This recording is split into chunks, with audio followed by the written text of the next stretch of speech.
Jadi di mana abiotik itu merupakan makhluk hidup yang hidup seperti kita manusia, ada hewan, ada tumbuhan, dan yang abiotik itu tidak hidup. Ada yang tahu contoh yang abiotik?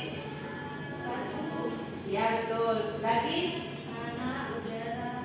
Ya betul. Jadi simpulkan tadi yang biotik itu merupakan makhluk hidup yang seperti kita manusia, hewan, tumbuhan, dan lain-lainnya.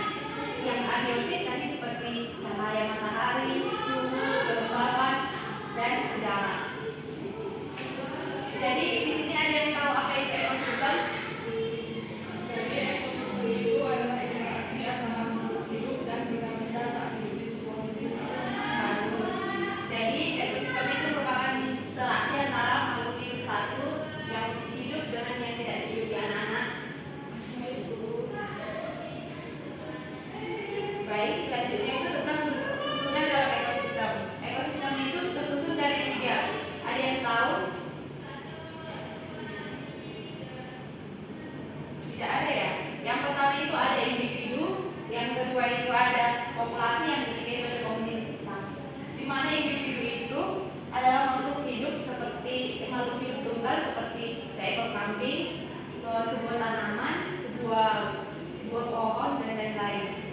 Di mana ada populasi yaitu kumpulan individu sejenis yang menempati daerah tertentu. Misalnya itu komunitas sebuah kolam dan populasi ikan. Kemudian ada komunitas, di mana komunitas itu merupakan populasi makhluk hidup tertentu yang menempati suatu daerah tertentu. Contohnya itu komunitas sungai dan komunitas padang rumput.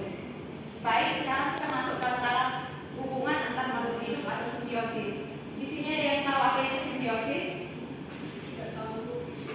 Simbiosis itu merupakan hubungan timbal balik antara makhluk hidup satu dengan yang lainnya. Ada yang untung dan ada juga yang rugi. Simbiosis ini terbagi atas 3. Ada yang tahu? Bella? Simbiosis?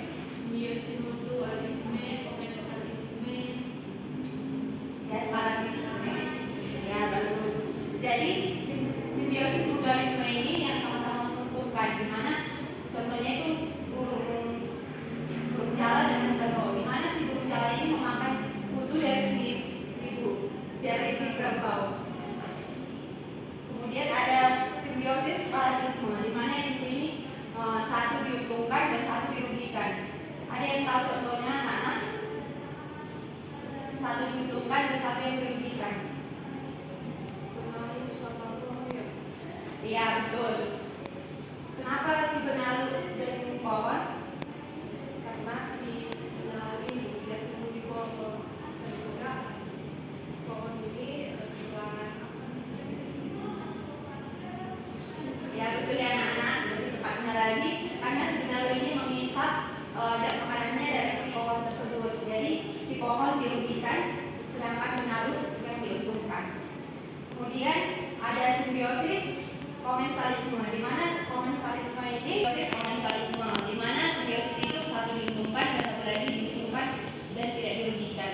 Contohnya itu seperti bunga anggrek dengan pohon, di mana bunga anggrek hanya menumpangkan diri kepada si pohon tanpa merugikannya. Sudah paham anak-anak sampai ini? Ibu?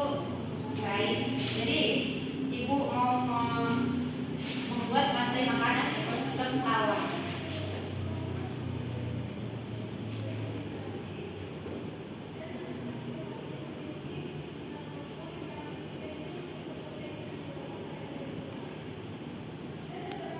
Di mana pada ekosistem sawah ini ada padi.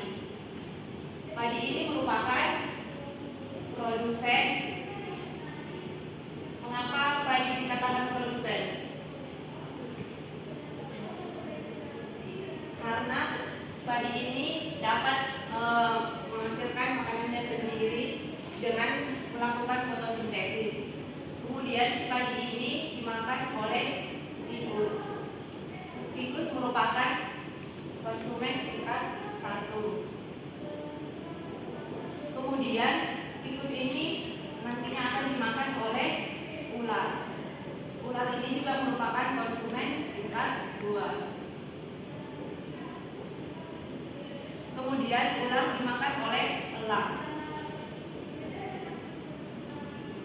Elang juga merupakan konsumen tingkat 3.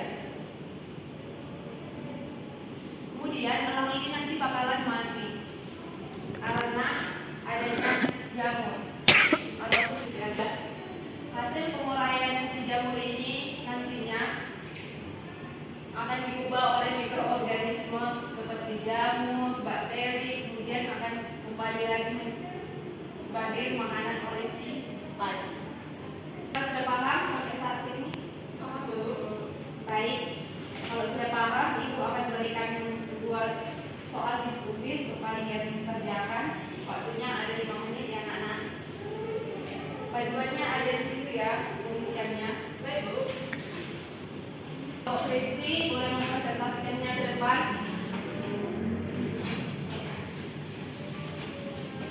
Izin memulai Bu.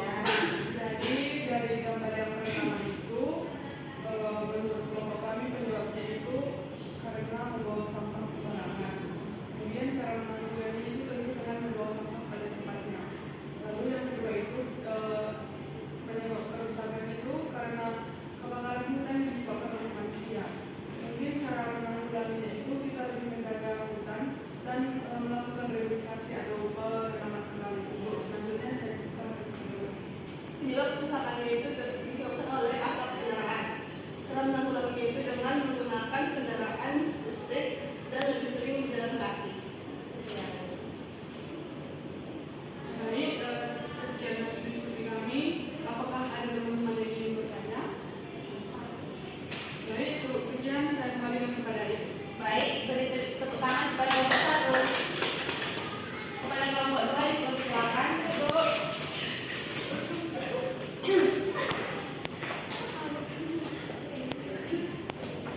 Baik, di sini kami akan mencoba menjawab pertanyaan nomor menjelaskan pada gambar yang pertama itu ada banjir.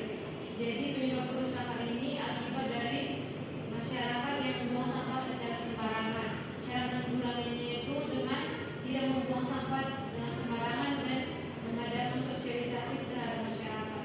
Pada gambar yang kedua ada kebakaran hutan yang disebabkan oleh kelalaian manusia yang membakar hutan atau lahan secara sembarangan. Cara menanggulanginya itu melakukan rehabilitasi dan melakukan sosialisasi. Yang ketiga ada kondisi yang banyak di jalanan.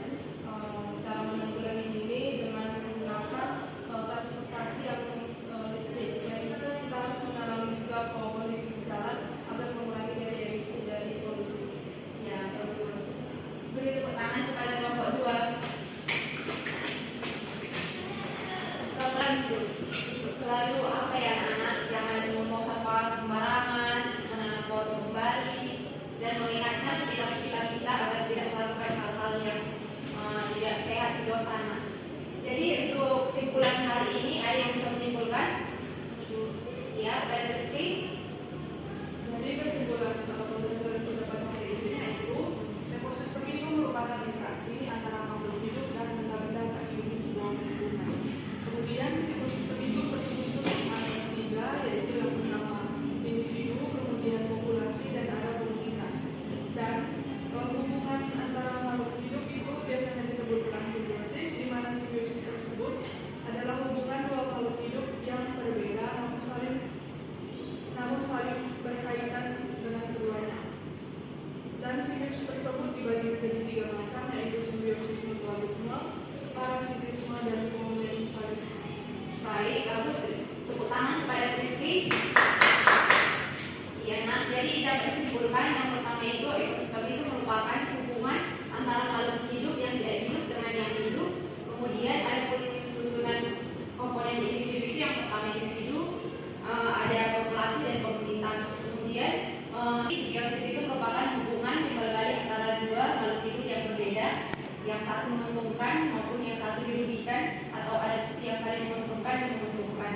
Ada bagiannya ada simbiosis mutualisme, yang kedua parasitisme, yang ketiga itu ada komensalisme. Baik, Ibu tadi sudah ada mencantumkan tugas bersama kita di LKPD.